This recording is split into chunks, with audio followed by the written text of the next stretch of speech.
Hey guys, welcome to the Drift Podcast. I'm Travis. And I'm Ben, and we've made our comeback after 2 years. Yep. Yeah, it's been rough.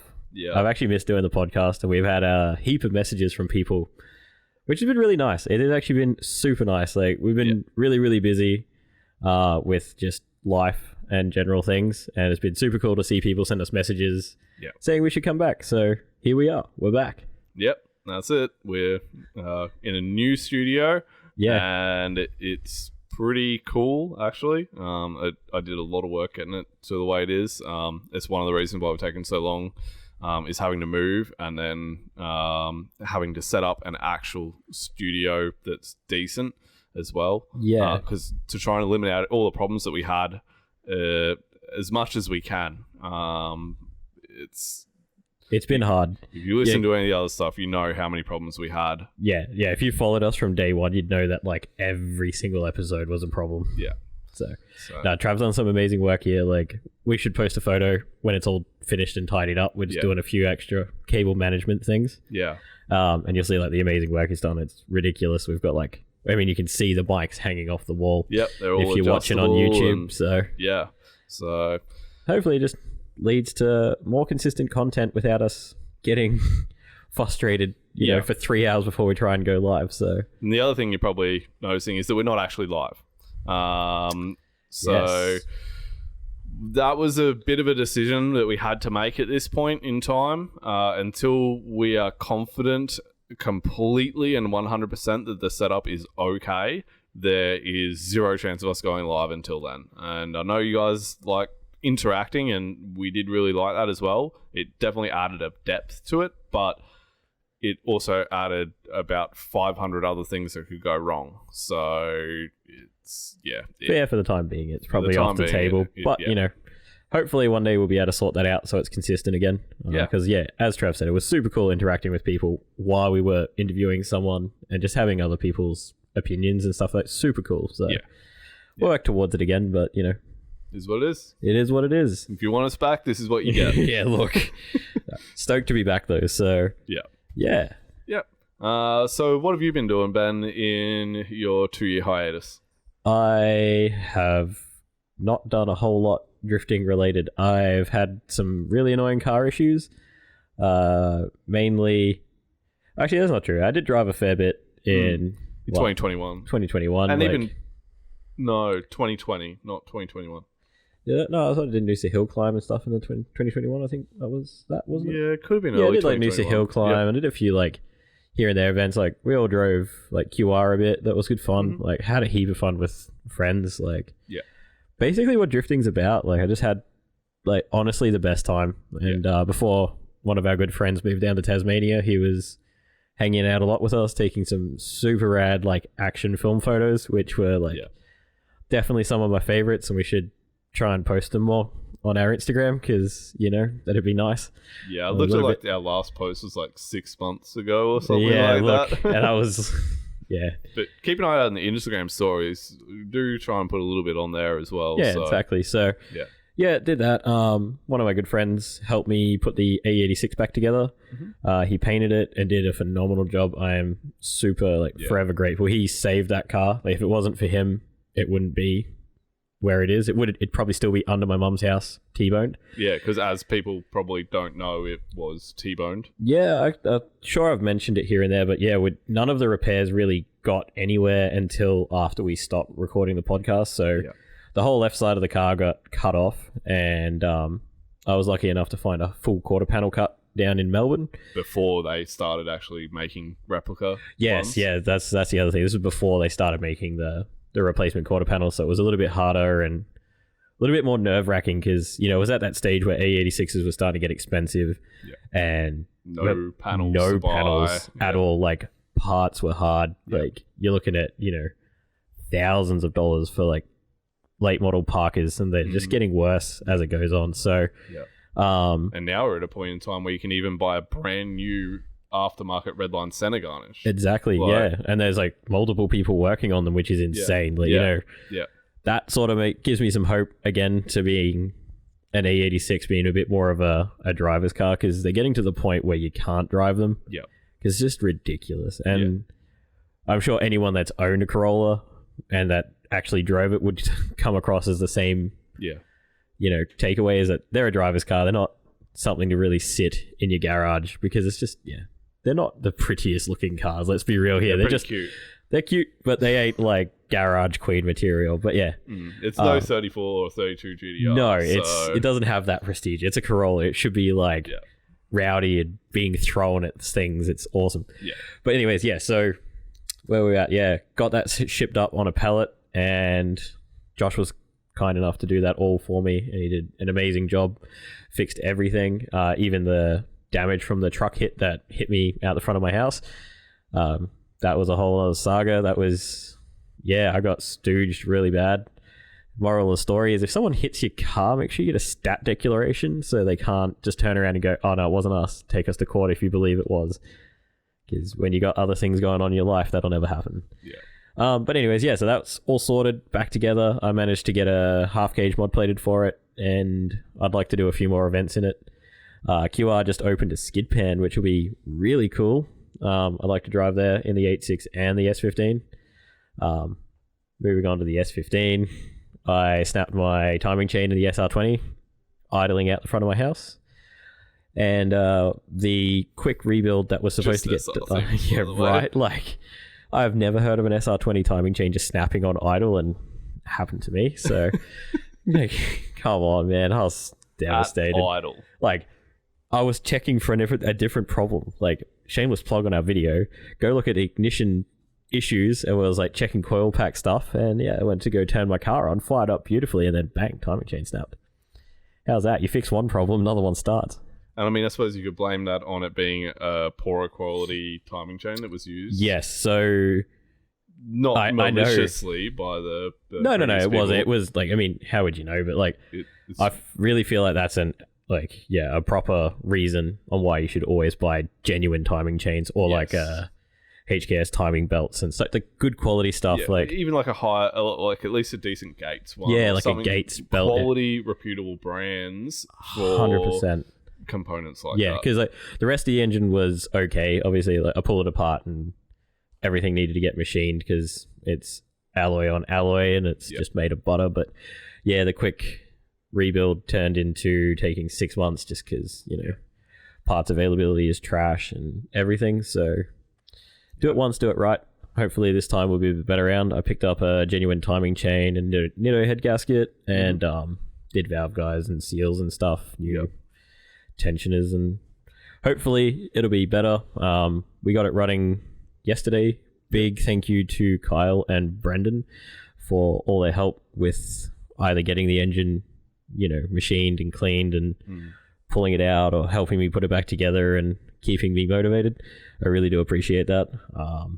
But yeah, it's been a bit up and down with that, but so should be back on track this year. And I'd like to drive that, like I said, the new QR skid pan, and Rally just added in their new high speed section. So if you haven't seen that, go and check out a couple of the latest Rally videos. There's a few on the Recon page, so go check that out. Isaac and Sheetha were killing it on that, so really good watch. It still is probably the best track in Australia as I far as... totally agree. Yeah. Oh, being able to drift. Yeah. They're 90% of the staff are chill too. Yeah, that's right. Yeah, it's just an amazing place. Like, it's so nice. Like, even if you're not drifting, it's just nice to be there. Yeah, and just don't go there when it floods. That's probably the only thing. Yeah. Try and time your time of year. Don't go to halfway. Wait, what? No. Sorry. Every year. Every year. Man. But actually, some of the halfway videos were pretty good. There was like a full flooded section on the bottom half of the track. So they were like doing 4-wheel driving to get to the rest of it. It was pretty funny. I feel bad for the boys that went out on the Sunday because it got so much worse. Yeah. And then a few people got stuck on their way home too. So. Oh, yes. Actually, a couple of my good friends actually got stuck. Yeah. I forget where they got stuck. But yeah, they were stuck there for 3 or 4 days. Yeah. Feeling for any of our listeners that were affected by the floods most too. Definitely. That was wild. I do know a few people that managed to save a lot of their stuff, but still very inconvenient. Not what you need in your life. So life's stressful enough. So So, yeah, not ideal times. Not a good start to 2022. No, not a great start, hey. So, but, you know, everyone's rebuilding, and I'm like stoked to see that. Everyone getting back on their feet, and fixing up their houses that got damaged. So it's good to see. Speaking of fixing up houses and getting your cars ready, so fixed your studio, so we're back. Well, and what's happened with your car in the past 2 years? So I've got a running A86 again. That whole car has been a mission, because my name's Travis and I do everything the hardest way possible. And when he says that, I will vouch for that. It is like, this man literally calls me up at work and he's like, yeah, so I decided to rewire my 86 again. And by I mean again, it's probably like the fourth time, because he found a new fuse box that fits better under the dash. And he's like, yo, this will be so much cleaner. Yeah. So a word of warning, if you ever want to delete your factory fuse box because you'll think you'll make it smaller, you won't. It doesn't work that way. I found out the hard way. So in an A86, actually, it's a 4-layer circuit board inside the fuse box. You can't physically make a fuse box smaller than that because we don't have access to 4-layer circuit board fuse boxes. Yep. So specifically designed for that specific car. Yeah. So yeah, that was a mistake, and that cost me probably about 4 months of my life just rewiring the engine loom to do what I wanted it to do and add in everything else. In the end, I wasn't overly that happy with it, but it does function, and that's the main thing. There's a reason why places like 12 volt and stuff charge like 20 grand for that stuff, and it's because it's just an insane amount of work, and unless you have built your own looms before, I don't even think you can even grasp how big a job doing something like that is. And I think for a lot of people, the realistic limiting factor is knowledge of what parts are available. Like Asbad mentioned, like I was like, oh wow, I found this other fuse box that will work for me. It's because the amount of research that just goes into finding the connectors, the plugs, the fuse boxes, everything like that, even as far as what wire sizes to use, how many connections are going to be coming off that. Like, the planning is insane for doing a thing like that. So if you are someone who is thinking about doing a body loom especially, it's probably going to be about 10 times bigger than what you think it's going to be as far as workload. So really have a solid think about what you are gaining by doing that. Yeah, keep in mind, like, Trav does this type of stuff for a living. Yeah. So, like, yeah, you know, he's qualified in this type of stuff, and it took him by surprise. So it took me by surprise when I came around to his house and had a look. I was for like, a 1983 car, you wouldn't realize how overcomplicated they had to make everything when they didn't have computers to control everything. Yeah. So far cry from that rally car that we put together. Yeah, that's right. Yeah, you're just doing a simple drift car, but I'm talking like a full street trim, everything has to work car. That is next level. Yeah, a lot goes into it. So, so if you are one of those people that are thinking about doing something like that, if your stuff works, just leave it. Like, seriously. Yeah. Yeah. Or try and fix it. But in the end, I've ended up with engine bay that only has a bare minimum engine loom in there. That's it.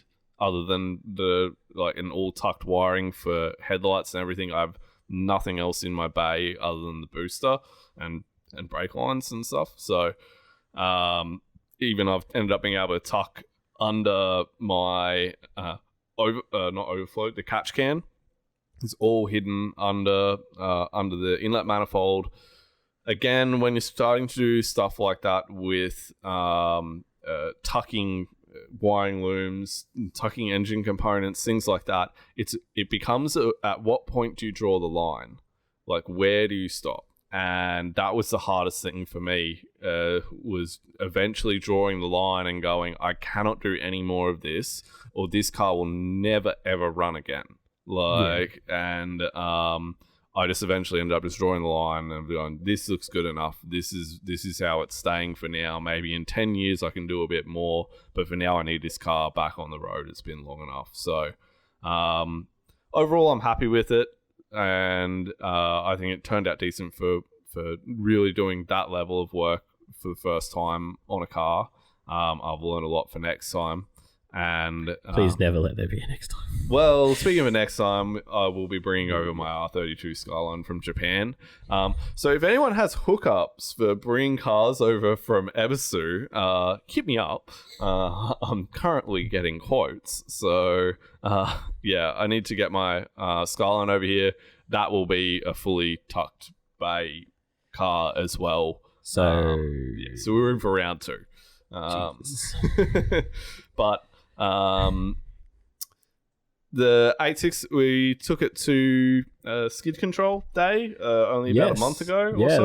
that was good. Yeah. First time Trav's seen the track in like better part of 5 years, I'd say. No, it would have been since November 2018, I would say. November, December 2018. Okay, so 4 years. Yeah. Yeah. Yeah. Or 3.5, yeah. So it's still a long time. Long time. No, it was good to see you out there again, man. Like, it was rad to see your car. It actually sounded so good. Like, yeah. All of it at the end was worth it. Like, the intake noise, like the GDR throttles on it, like everything was just unique and super cool. So yeah. Did work out good. And it was our first time ever driving together, ever. Yeah.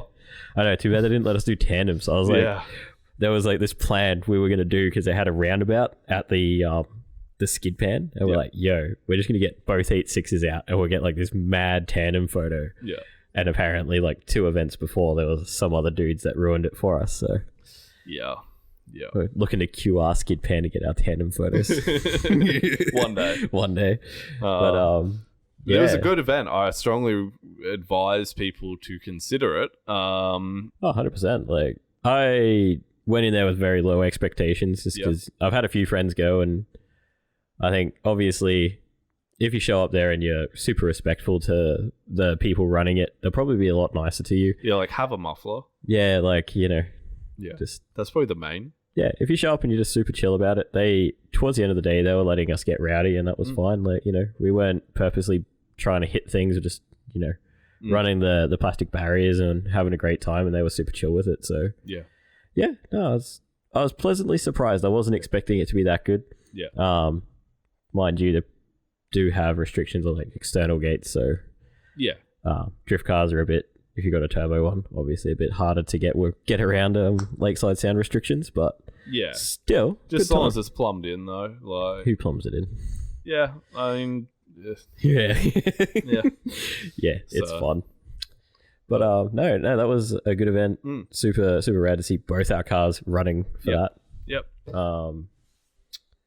There's the new, speaking of skid pans, at QR. Yes, that's I'm super keen to actually hit up QR about that, and see if we can do a private track day hire. So because they have a new layout in the car park. Yeah, so if you've ever been to QR, the when you drive in, that whole left side area of the car park has now been resurfaced and made into like they called it a drift games arena or something. Yeah, I can't remember, something like that.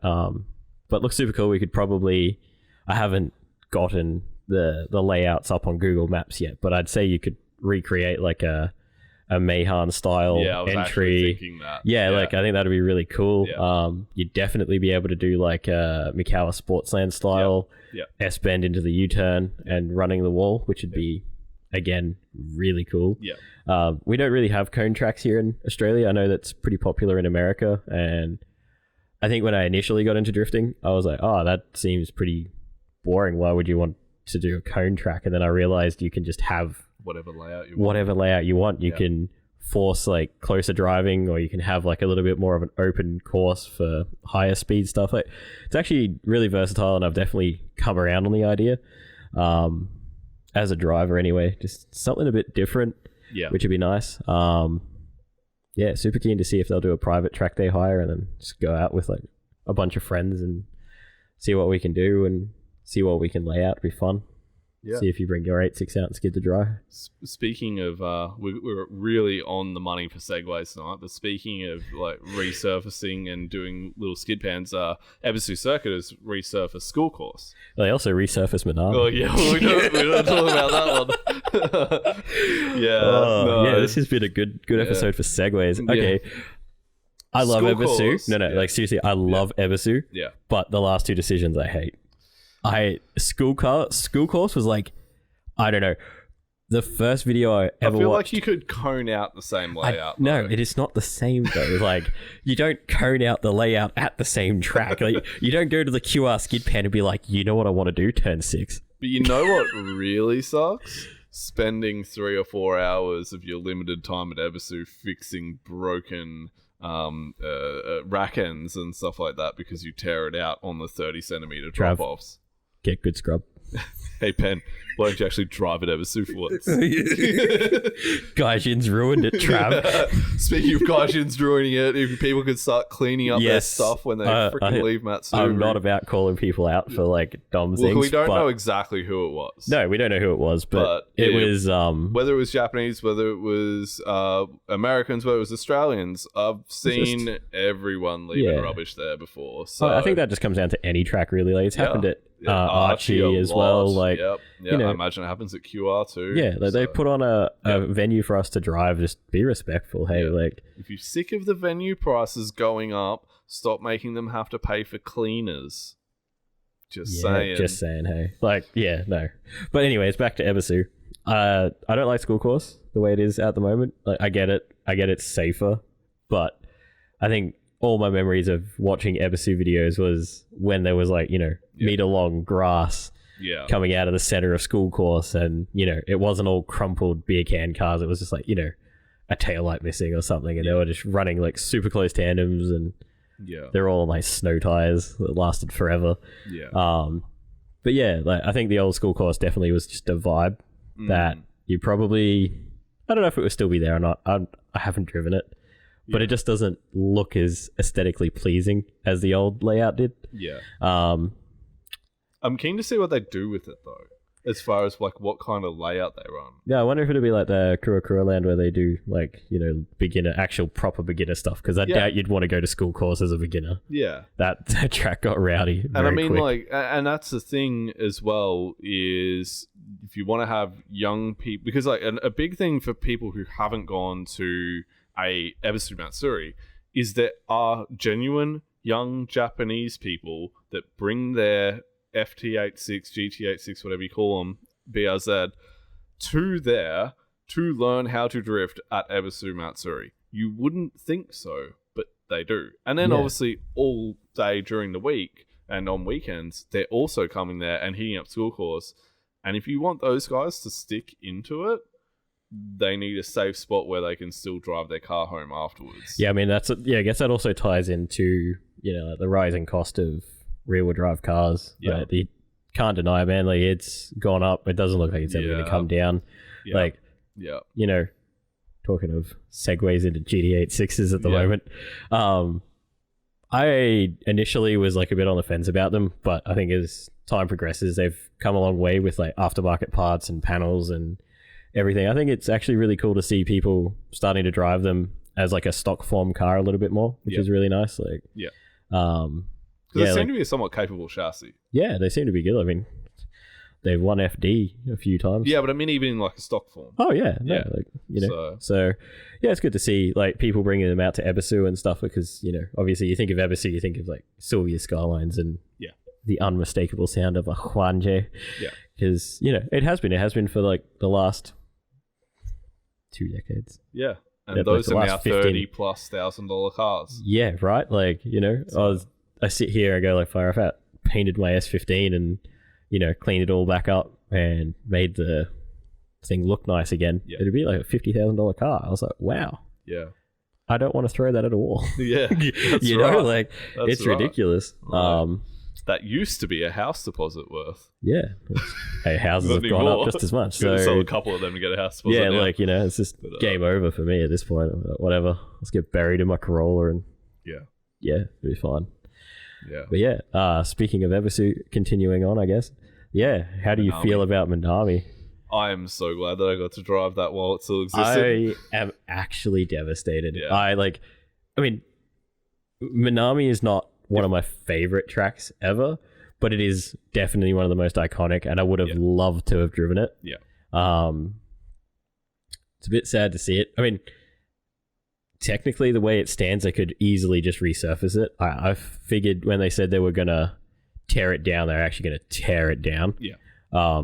Basically, it's just a dirt track in the shape of Minami. So, Well, I guess it's not dirt. It's actually gravel. Loose gravel. Yeah. So technically, It's a rally track now. Yeah, it could easily be turned back to a drift track. And if you don't think I am slightly tempted to leave my car there, jack it up, and put rally tires on it, you are mistaken. I know. Yeah. If I was in your position, I'd do the same thing, 100%. Like, it'd be fun as, but yeah. Yeah, no, I'm a bit sad. I never got to drive it. Never got to experience it. Never even got to see like a drift round, like a D1 round or something there. Yes, we all know Yeah. the reason why we didn't get to go over there. That's probably also half the reason we didn't continue the podcast. Yeah, it was sort of just pretty devastated. Pretty big blow to us because we'd spent a lot of time and we'd actually bought a lot of stuff to do a little bit of a series while we were over there. Yeah. Just documenting stuff, which would have been cool, which... If we do, we'll do it. If not, it'll just be lost to the Drift Podcast archives of shit we never did. Yeah.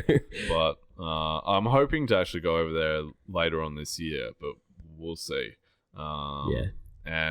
But we were meant to be there in April 2020, which we were talking about a lot in our final episode. Even a couple of ones leading up to the final episode. We're talking a lot about it. We were pretty keen, and we were even going to go hang out with Jesse Streeter, who we interviewed. That's definitely a podcast. If you haven't listened to it, so go back and listen to it. Go back and listen. It's super cool. Yeah.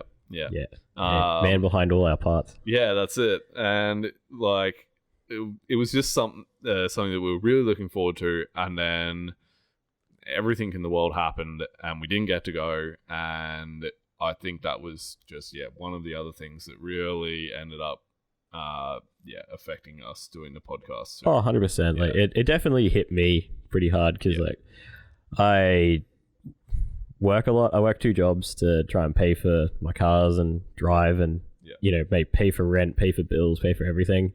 I love drifting. I love driving. It's one of like my things. It's who I am, and like that was something that I had sacrificed for so long, and then to lose out on that was pretty hard for me. So it was that.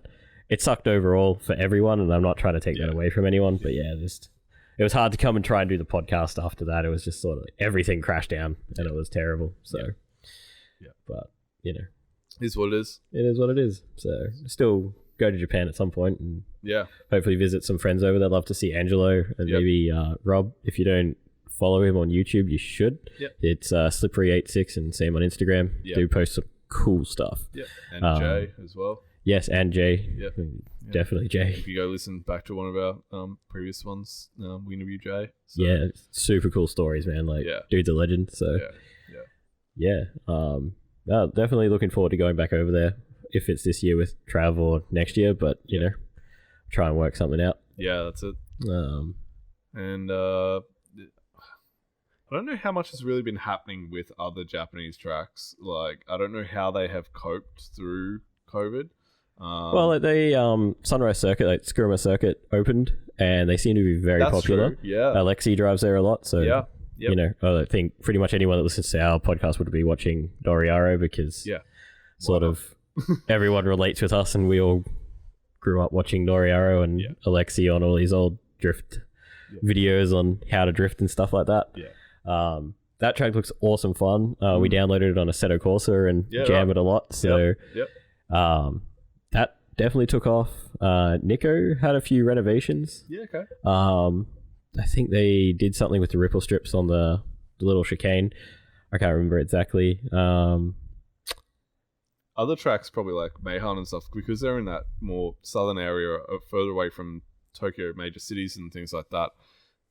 They probably didn't get affected as heavily as like. I don't think so. Yeah, because you still see areas. a lot of content coming out of Mayhan, and like even Bahoku's still pretty busy. I love Bahoku. It's one of my favorite tracks. Definitely in my top 5 tracks that I want to drive. It's really cool to see people still getting out there and driving it, and still seeing footage pop up online, which is nice. Like, bit of an escape, you know. Being like, oh, that's it. I have a broken car. I need to do something. So no, it's cool to see them still surviving through such a tough time, because you see a lot of tracks in Australia struggling. Especially in like Victoria, or I think even South Australia copped it for a little bit, New South Wales. So Queensland, we've kind of been okay for the majority. For the majority, we've been pretty good, and that's, you know, I'm very happy for that. I hate to see any more tracks closed than already have, because obviously we all like driving, so you know, be a shame if any more closed. Speaking of Japanese driving, Formula Drift Japan and D1 happened. So something that I didn't see coming personally was one of my favorite drivers, Diego Sanchez, or Daigo Saito, whoever you want to call him, moved over to Formula Drift Japan. And I was a bit shocked by that, because he's been in D1 since like day one, basically. I mean, not quite day one. But, you know, since he was in there, He's never not been in there. So yeah, that was a bit of a shock. Also, Kohashi and Nato Suenaga moved over, so the entire Team Orange is now driving in Formula Drift Japan. That's big. I know, right? That's like really big. Because I watched D1 live with my roommate while we were putting my SR back together, and I was like sitting there, I feel like there's people missing from D1, and I was, you know, it's the first round back, so you just sort of not clicked onto it. And then I was at work, and just cruising through the FD Japan live stream, and I was like, oh, Kohashi's driving FD, like, since when? Dude's a madman, so like pretty much worth watching FD just to watch Diego Sanchez and Kohashi like wreak havoc. Has Thingo still got his stadium truck S15? Ueo's in D1 this year. Oh, what? Yeah, right. With the stadium truck? With the stadium truck. Well, it's his 180XS version of it. Yeah, but right. Yeah, like... My man. It is definitely interesting. Gotta go fast. You should hit up his Instagram. He's got some wild testing videos. I don't know the name of the track. Yeah, right. But it's like this medium length straight into like a left-hand hairpin. It's sort of like Suzuka Twin when you run it backwards. And like... the 180 is mental. Like it looks fast on video, so you know it's fast in real life. The correlation is unreal. So that was interesting to see them there. There's a couple of cool drivers that I forgot to write their names down, but they're driving really, really good. One young kid, I'm pretty sure it's Hunter, his name was. I don't know, you have to go have a look on the FG live stream. But yeah, that was really good to watch. He was sticking it to like everyone in this JZX 100. So not the car you'd expect to be like keeping up with two-door GT8 6s and Supras, and he's just stuck it to their door. Really good driving. Might be more inclined to watch the FD Japan live stream a bit more now. I usually only watch the highlights because like it runs a little bit slower than D1, which is when you're like sitting around doing something, you sort of like it to be a bit more fast paced. But no, definitely interesting. D1 was also very interesting. Conditions made for some interesting battles through the top 8 because it was wet. Which sucked a little bit because I mean I think Denofa said it right. Like zero Ackerman and high horsepower cars in the wet suck. It does a little bit. Like they're still clocking. Like they're super fast, but not quite as cool as it was on the previous day because it was run over a 2-day event. Did they do 2 rounds in the 1 weekend? No, so they're back to 1 round per weekend. But this was at a special event, so they had the top 32, qualifying top 32 and top 16 on Saturday, and the top 8, top 4, and final battle on the Sunday. So because it was in conjunction with like some moto, I forget the name. It's on the live stream. Alexi will tell you. It was just like this event that was happening at Fuji Speedway at the same time. So it was really cool. Super close battles. Nakamura, which is one of my favorite drivers, had an engine failure just before qualifying on his last practice lap, and they couldn't get it back together. Yokoi had a few mishaps in, I think, the top 4. Or yeah. My man's psycho, and I love him, but man, he fucked up. he was not on the track. But in say that, no, super cool to watch. The top 16 was actually super good because it was dry. Lots of cool driving, so sweet. Definitely worth checking it out. And just to hear Alexi's sweet voice commentate everything is also great. So D1 was also good. And the weekend before, was it 2 weekends before, we watched FD America. Yep. That was spicy. I don't know if you've watched have you watched the highlights? I watched the whole highlights, yeah. Yeah, man. That was a cool round. Obviously, I don't make no effort to hide the fact that I want Denofa to win. I was very devastated last year when it didn't happen. And he was so close. He looked like he was doing all right, had a few... They said steering issues or something towards the end, and you could see it in the videos, or some like understeer issues or something. It wasn't quite right, but keen for round 2 this weekend. I don't know what to call it. Yeah, whatever weekend it's on. Depends when we release this too. Very true. Auto Factory realize Friday. Yeah, we gonna beat you. No, FG Long Beach was insane. The BMW and the S13. S13? I'm yes, sure so S13. all the rookies that came up from Pro 2 threw down. Do yourself a favor, go follow all of them on Instagram, because like they deserve it. They drove amazingly. Yes. They went one more time, a couple of times, I'm pretty sure. Yeah, so I think it was Nick Novak that took Odie to a one more time, and Rome and Stuckey was that was epic. That was tip-top drive. That deserved to be the final battle. Yes. That deserved to be the final battle. That was super cool. Yeah. Speaking of the final battle. the almost final battle. Yes. So that was...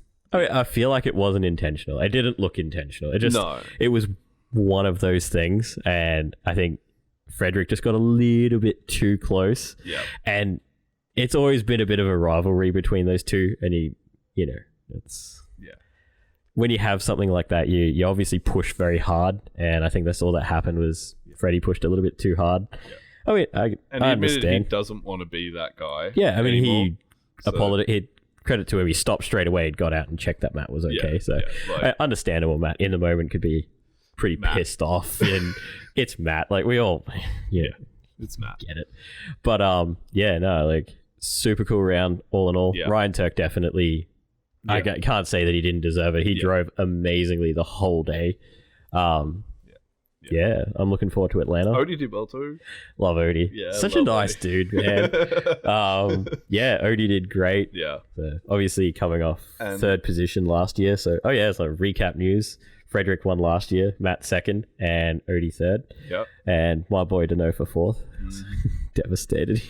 We had a couple of drivers from Japan this time as well. Well, I think they both were driving last year as well. So we've got...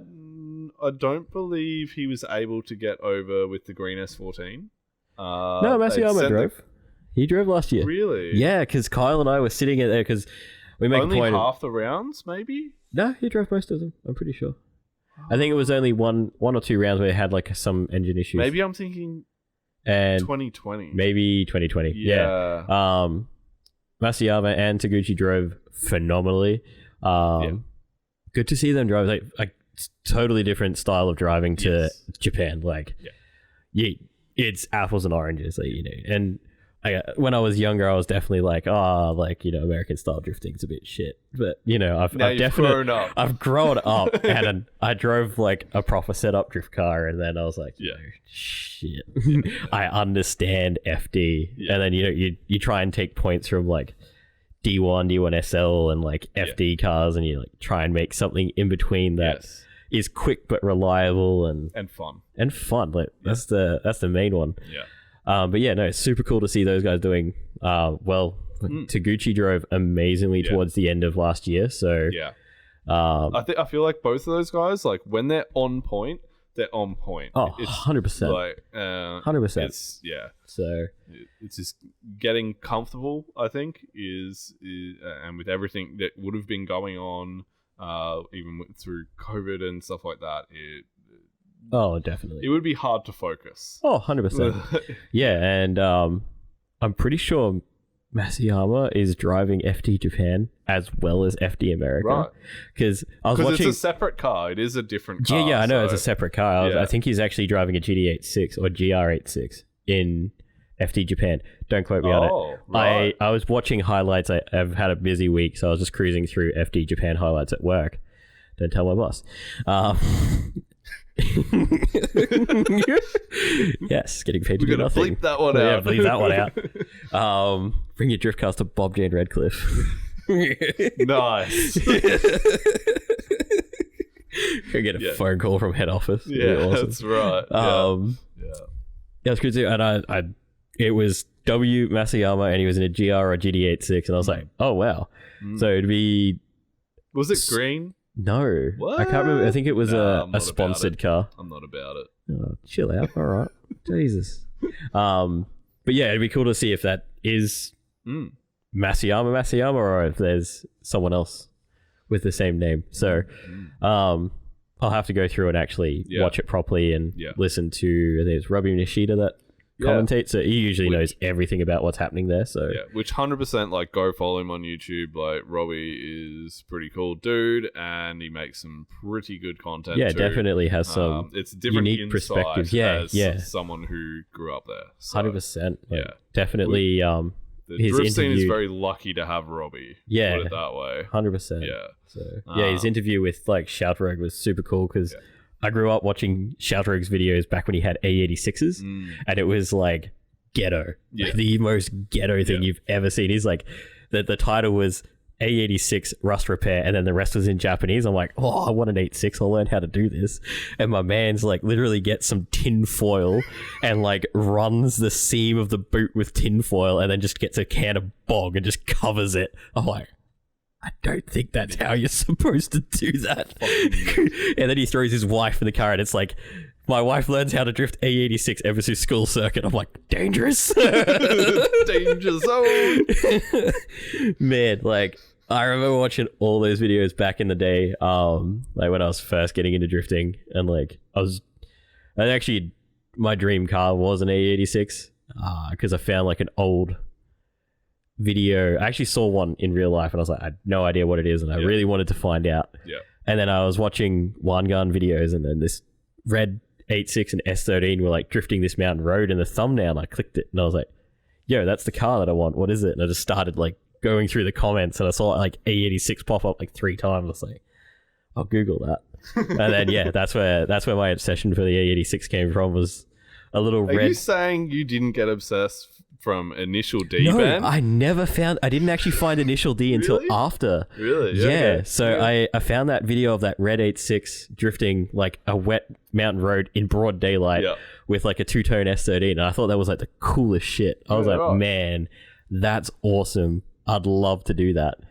And then I was like, I googled S13 and A86, and I was like, oh, they're the cars. I was like, 6. I went on YouTube and I started watching it, and then I found Sachir, and I found Initial D, and one of my favorite drivers, Ueo Katsuhira, and his K70 panel van that he used to toge drift, and the D1 car, and all of it there. So that's where my like love of A86s came from, was from that. Well, I want to talk about some newer cars than A86. I'm going to segue again. Yes, and beautiful. This has been classy. I like it. Still Toyotas. I like Toyota. The Supra came out in this time. Yes, it did. And I don't know about you. Everyone's going to be here in the cars. It's a BMW. Hey, look. Yes, but I want one. Hey, on the positive side, this is the first time they've made a sports car in fucking ages. Hey, come on. Little FT86 BRZ.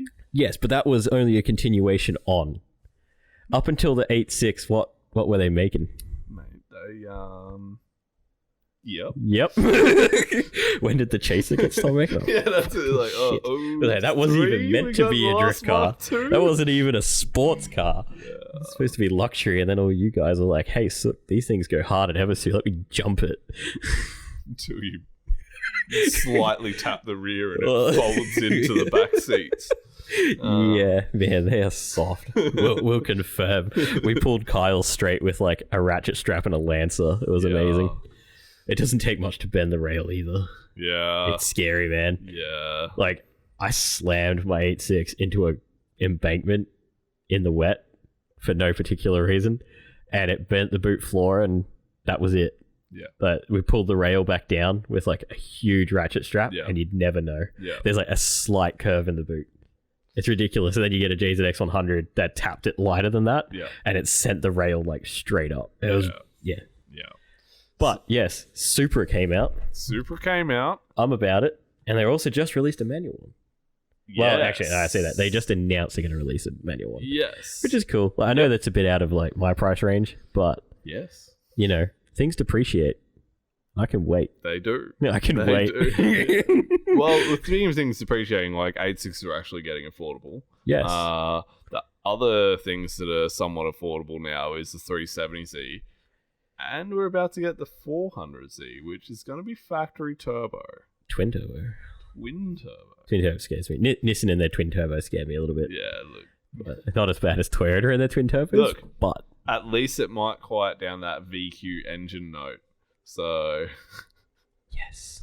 So they can straight pipe it, and you won't be able to hear it 5 kilometers away. I mean, like, look, I'm an avid believer in a 350 or a 370Z. Like, you can't argue. Those things are just 370s, especially bullshit. Like, reliable, man. Look at Luke Finks.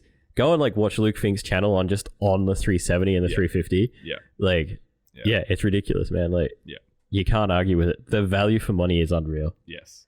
Like, I would definitely own one. Yeah. But also, speaking of Toyota and new things, GR86 looks sick. Yes, it does. Like, the new that one actually makes me want one. Yes. Yeah. I mean, and they brought out a GR Yaris, which I know it doesn't do drift things, but no, but it does things. I have driven one, and I've wheel aligned one, and they're super cool. The electric steering in it, you'd think it'd be terrible. It's amazing. Yeah, electric steering is meant to be really bad for drifting. For anyone listening, considering going electric steering racks for drifting, don't do it. Yes. Every single person that's done it has gone back.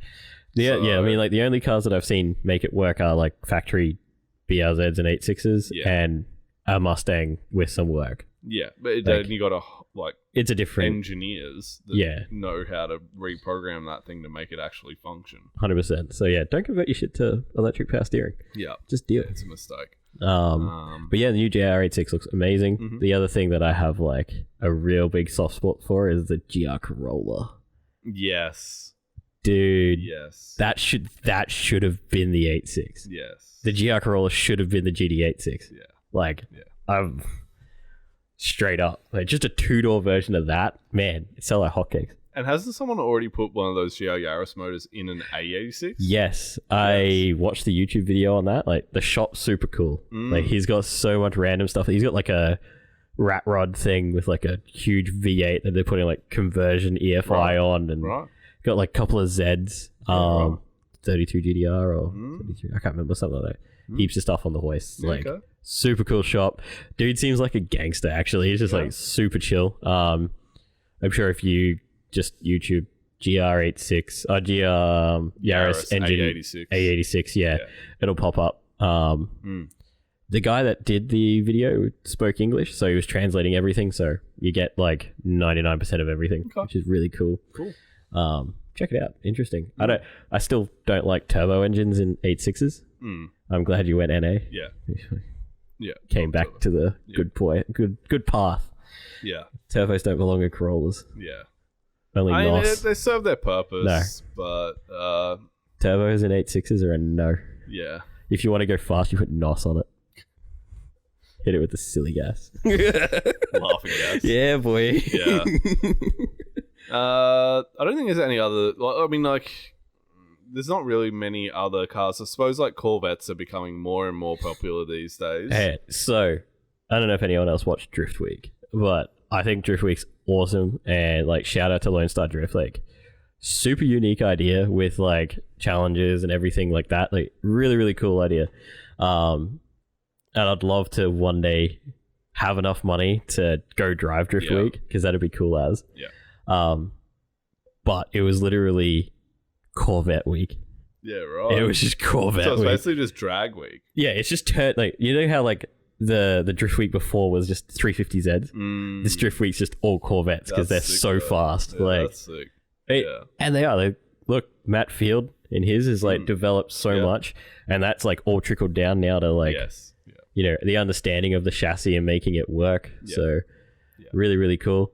If you and want opening people's eyes to the potential of the chassis. Oh, too. 100%. And the fact that they fit 305s is just ridiculous. Like, unreal. But Larry Chen just put up a video on Matt Field's car. Like, regardless if you like the dude or not, like, just the engineering standpoint of that car is super cool. Yeah. Like, the whole body's Kevlar carbon. Yeah, that's right. Like, except for the chassis rails. And they had to, like, make a floor mount thing to put the cage on because the floor's fiberglass factory. Yeah. Oh, I didn't even know that. So yeah, no, super cool video. Go check it out. Another really cool video that I think is worth watching that's come out in the last couple of years is how they built the Osbo's Supra. I've been meaning to watch that. You haven't watched I haven't. That is actually really, really interesting. Them doing that engine and everything like that. Like, you'll probably be converted onto those BMW motors after you watch how simple it is to make the power that they do in Osbo's car. Yeah, I mean, like, hey, you can hate on BMW all you want, but you know they are one of the last cars making mainstream rear-wheel drive cars that straight sixes that have straight sixes. And yes, they do sound pretty good. And the tech, like in the exhaust manifold and stuff like that, and the head is just nuts. Like, it really is. 100%. That is a series that is a must watch. If you're even mildly interested in those Supras. So yeah, definitely. Another cool Supra was Ryan Turk's Formula Supra. Yeah, that's I've been watching his channel and just, you know, like followed the build as it uploaded because, you know, like because he's not driving that in. No. It was just like a car that they wanted to do for Time Attack and like fun circuit events as like a promotional thing. Yeah. But I watched that build from start to finish and it's super cool. Yeah. Like just the sounds that things makes. Man, hey, just go watch it. Like I get bored at lunch, so you just try and find something to watch at lunch, and that was just, you know, consistent. Yeah. Every single episode was cool. Yeah. Whether it was just like machining something up on a lathe for just the most random thing you could ever imagine. Yeah. To whatever. Yeah, no, super cool series to watch. Yeah. What's the name of the company that does Osbo's car again? The Papadakis Racing. Papadakis Racing. It's actually worth it to watch other videos on his channel as well, because definitely. Even the RAV4 that he's doing, learning how suspension and valving and stuff works at a very basic level, but you get a much better idea on how that functions in a car, and 100% worth watching because he can explain it really well and give you real life examples. Like, definitely. That is a really underrated channel, I think. I agree. I don't watch it enough either. But, you know, definitely stuff that can teach you things. Like, the more I look into it, like, obviously my job's around wheel aligning. I don't get to do much on race cars, but when I do, I'd like to try and learn as much as I can from it. And, like, going forward, I've changed the idea of what I want to set my S15 up as the more that I've learned. So, or maybe we'll make a series on that. Yeah. Changing up the suspension on my car. Like, I don't know.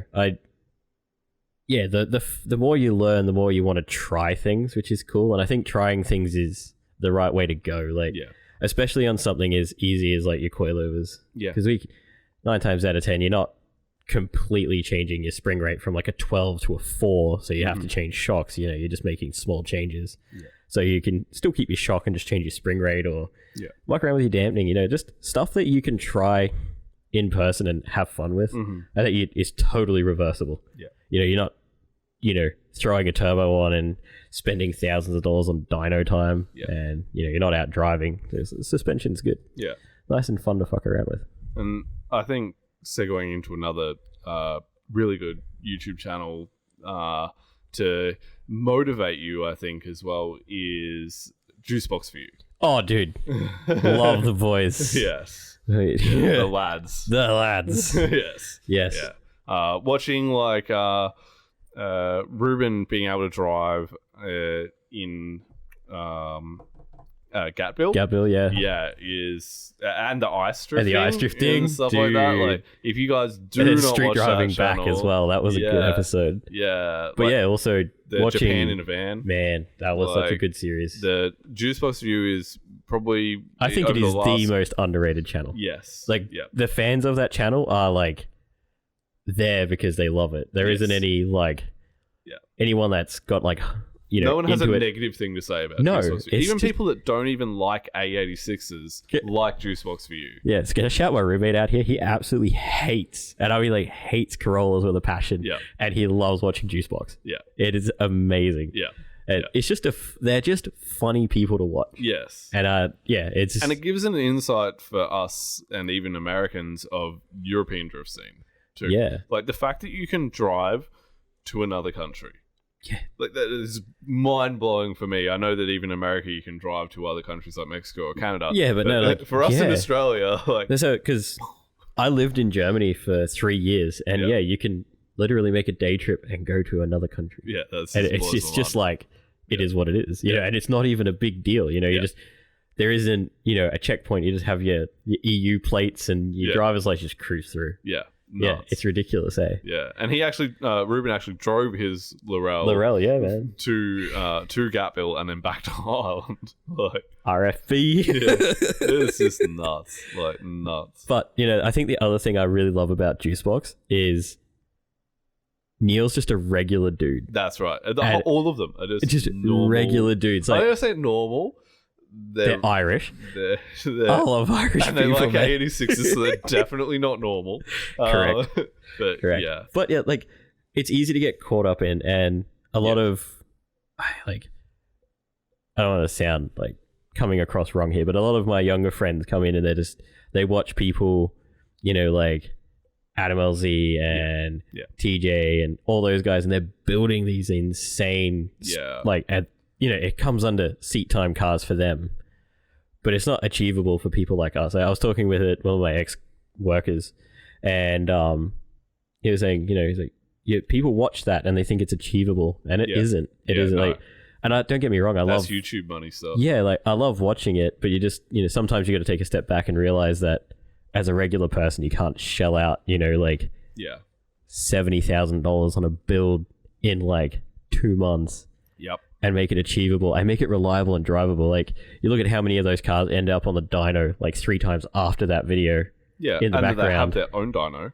Yeah, so it's nice to watch Juicebox, and they're just dudes like us who love cars, love driving their cars, and probably don't enjoy building it that much, because I really don't. I hate working on cars. It's terrible. I hate working on cars, but I force myself to. Yeah, that's where I'm at. I have to go and have fun in it. Yeah. Like, I remember, again, hey, Auto Factory Realize was my Friday upload. I was watching a video from Auto Factory Realize, and Teddy's changing his, like, drive shaft for the 500th time. And he's like, why do I do this to myself? The relatableness of that is insane. Yeah. And, like... and you get the same vibe from Juicebox. Juicebox, yeah. And I think that's why those two were definitely, like, some of my favorite YouTube channels, just because you can sit there and you'd be like, yo. Yeah. Yeah. And I think a lot of that gets lost with some of the bigger YouTubers. And I'm not trying to take away from that. Like, I really do enjoy watching some of the bigger YouTubers and everything, but it comes to a point where you go, oh, what's like achievable at sort of my budget and time frame, and everything. Average person's exactly. So it's really nice to see someone, well, people like in Juicebox who are all there for the same reasons, having a laugh, and it's just good fun. No, I agree. Yeah. I don't think there's... You can probably hear my dog shaking in the background. I was about to say, it wouldn't be a Drift podcast episode if Kitty didn't.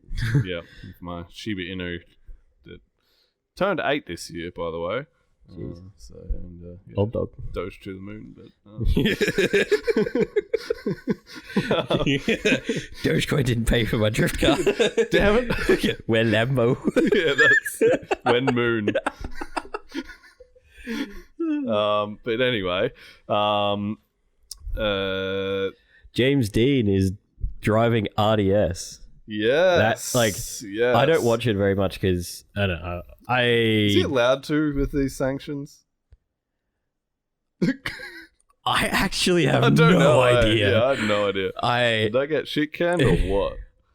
Well, I have no idea. Yeah. Realistic. But I watched around and it looked wild. It is. It's a whole different style of... Yeah. I don't know if I'm ready for it, hey. Those dudes were fast. Yeah. Like, on the there's round definitely, I watched, different restrictions to, like, FD and D1 and whatever. Yeah. It is...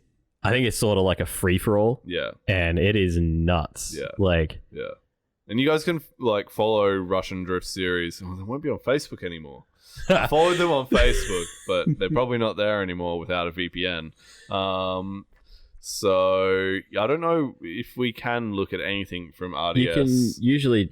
I just watched James Dean's channel. That's right. If dude's he's still super gonna be able cool. to go there. Yeah. Like, he's actually got a heap of stuff on, like, how he set his car up. And like I said, like, stuff like that we can try and implement. It's not, you don't need $1 million to R&D something. You can be like, oh, okay, well, this guy's recommending this. I'll try it. You know what I mean? But you'll be able to check out all the main RDS highlights that you're interested in from James' channel. Another good channel to follow. He also went to a little like go-kart style track to test out one of his cars in Ireland, and that looked really cool. Yes, was that with the Drift Games people? I'm not sure, because I remember there was being with. I can't remember. There was like another BMW and there was definitely a couple of other cars there, but I think it was on the Drift Games channel because like the production quality was wild. Yeah, and that looked pretty fun. Like that looked like a cool little place. Yeah, dude, Ireland has some cool little tracks. Another place to go visit for sure. Yeah, for sure. Man, the things I'd do if I won the lottery. Hey, there'd be a podcast every day. I said when moon, when the moon. But so.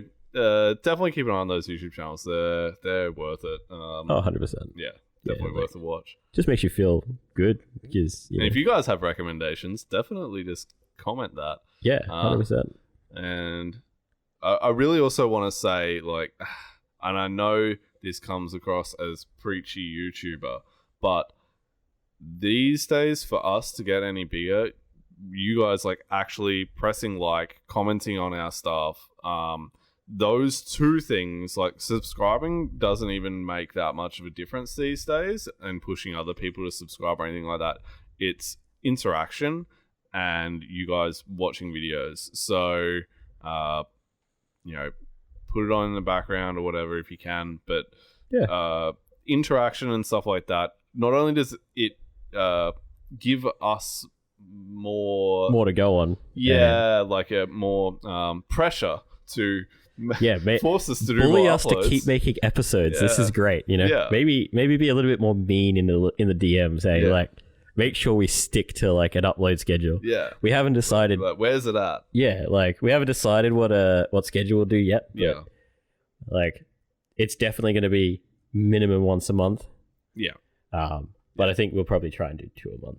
I think the end goal is 2 a month every fortnight, but it depends on how it goes. Looking at the waveform, I'm hoping it's right. We'll find out afterwards.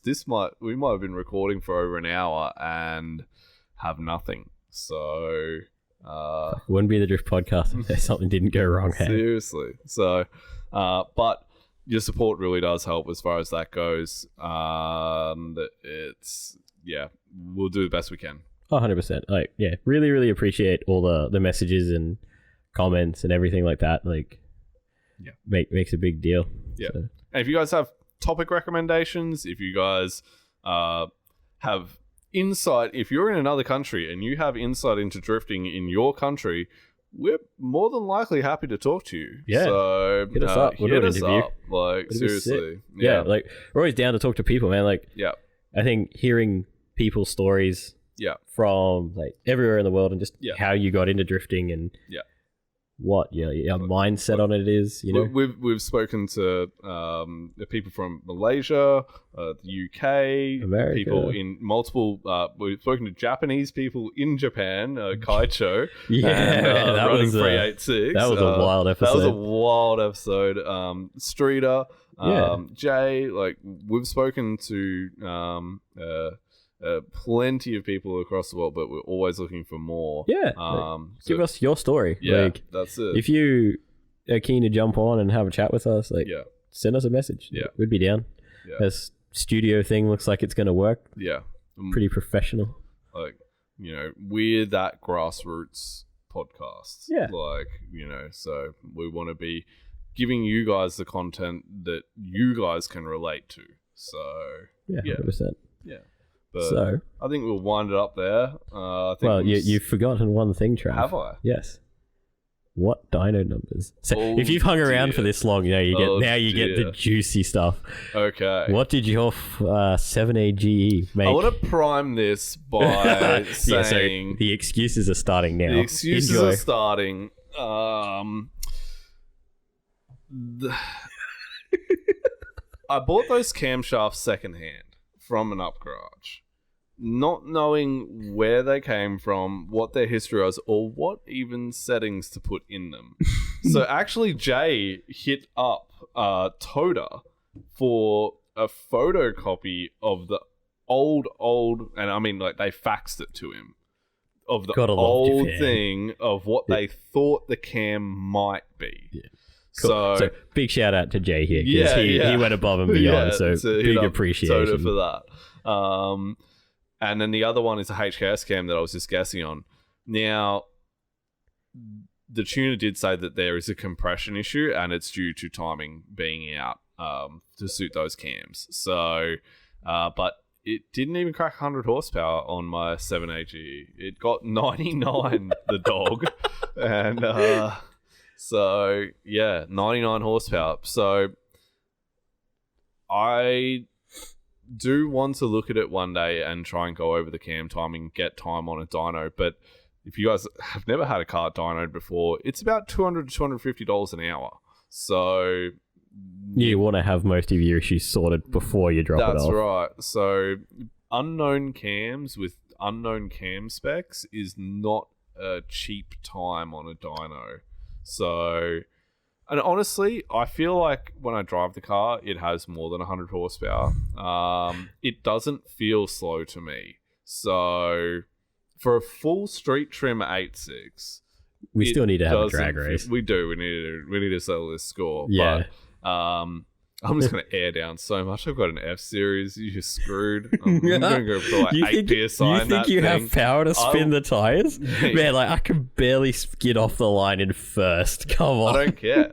I want to see them twist like a freaking drag radial. Get the slow-mo guys out just to do like watch those kenders twist. Right. All that torque, mate. Torque. 7AGE.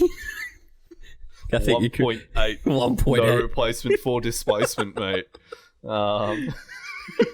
So, but yeah, like, I think the biggest thing when you're building a motor or doing any kind of a setup on a motor is keeping your expectations in check. I feel like maybe you should have bought cams that were like that you had specs. I know how it all played out was different, but like you built it relatively cheap. Yes. Like you can't complain. Like but yeah, like maybe if you're building something as you get what you pay for. Yeah, complicated as that. Like, maybe if you send a lot of money over to MRP, they'll build you a motor that will do whatever power you want it to do. Yeah. Like, that's. Or you can send a lot of money to Tech Arts and just have Sachia's engine. That's right. Isn't that like $20,000 or something? Or maybe it was more. Yeah, I remember reading it in like the A86 magazine. Like 1990 money, but yeah, it was nuts. Yeah, like, so you pay a lot of money for no horsepower. That's right. And I have a friend who just blew up his 200 horsepower high-strung motor and now doesn't have the money to rebuild it. So he's looking to have to go turbo to have anything similar to what power he had. Yeah. So when you're building NA stuff especially, like, keeping your expectations in check is a big deal. Also keeping it realistic. Yeah, that's what I mean. Yeah. Yeah, like It's and the further you go, the more undrivable it gets. Unless you're Zach's dad, who just manages to build wild 7 ages. Yeah. That, yeah. Some people no idea. have the background knowledge to do it. When we built that, we built it in my garage and slapped it together. I still think it's capable of a fair bit more, hey? I think once the cam timing's figured out, I think it'll be so much better. Yeah, I think so. And I don't really want to throw numbers around there because I've already made that mistake. Yeah. So you did. A thing I learned a long time ago, though, is it makes what it makes. And it needs to be reliable. Yeah. And that's the only thing that matters. 100%. So, hey, as long as you're having fun in your car, like, it doesn't matter. That's right. So numbers mean nothing. And remember as well, the other big thing that people forget is it's the amount of surface area under the line. That's what you feel. So if your line goes like this, it's going to be no fun to drive. Yeah. Even if it goes like this, it's going to be no fun to drive. But if it goes like this, it's going to be very fun to drive. Yeah. Like, usable power is a big thing. Yes. Actually, the previous owner of my S15 said the same thing. Yes. So the same turbo with a bigger rear housing made like 420 horsepower. Yeah. But it was all like... way more peaky. Yeah, it was like from 5.5 to 7. That's so it was right. like no power band. Yeah. You talk to people that are really in the know and they always say it's it's the surface area under the line that matters. Yeah. So... responsive power. Yeah. I like That's it. Yeah. So, but yeah, it is what it is. So, we'll figure out who's getting the sticker. Yeah, we'll go through the comments and work out who's getting sent a sticker. Yeah, that's it. And we'll go from there. But thanks heaps for making it this far. And we hope to see you again. Hopefully a lot sooner than 2 years. Yeah. Yeah, it's been real. I've actually really enjoyed coming back to do the podcast. So should be a regular thing. We'll be a little bit more organized. This is just the comeback episode, sort of. Yeah. You know, we literally plugged it in tonight. Yep. So, yeah. Yeah, it turns out I had the camera at my house for some reason. Yeah. So, but thanks for watching. As I said, like, comment, share with your friends. Yeah. Tell people about us, and we will appreciate comment you on very our much. stuff and make sure we keep doing this. Yes. Yeah. And if you've got a cool story and you want to jump online and have a chat with us, send us a message. DMs. Yeah, we'd be down. Yes. Cool. Yeah. All right. Thanks heaps, guys. Thank you very much. And we will catch you next time. Have a good one.